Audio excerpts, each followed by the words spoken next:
new reservation. Then you come, click, select the company,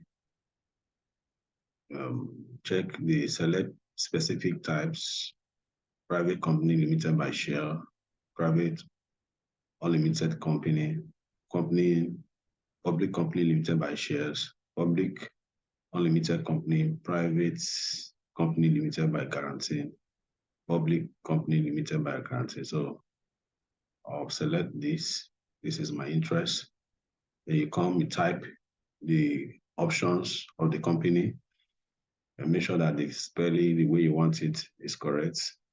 Then option 2, put the second company. Then you click next.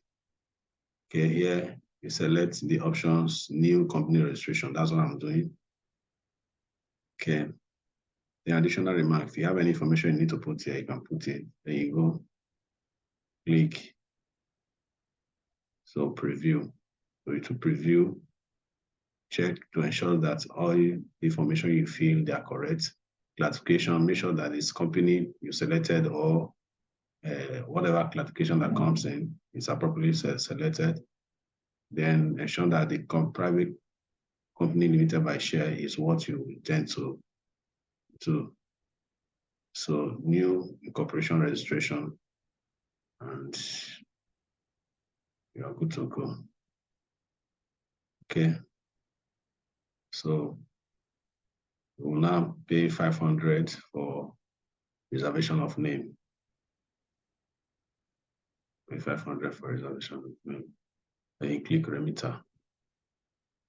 So once you click remitter, it will give you the process of payment. You click process of payments, then you see submit. Click submit, and to take it to remitter platform. Then ensure that your card is selected, expiry date and the CVVI number is also selected. Once you select that, you click paid, and that's all. Click paid.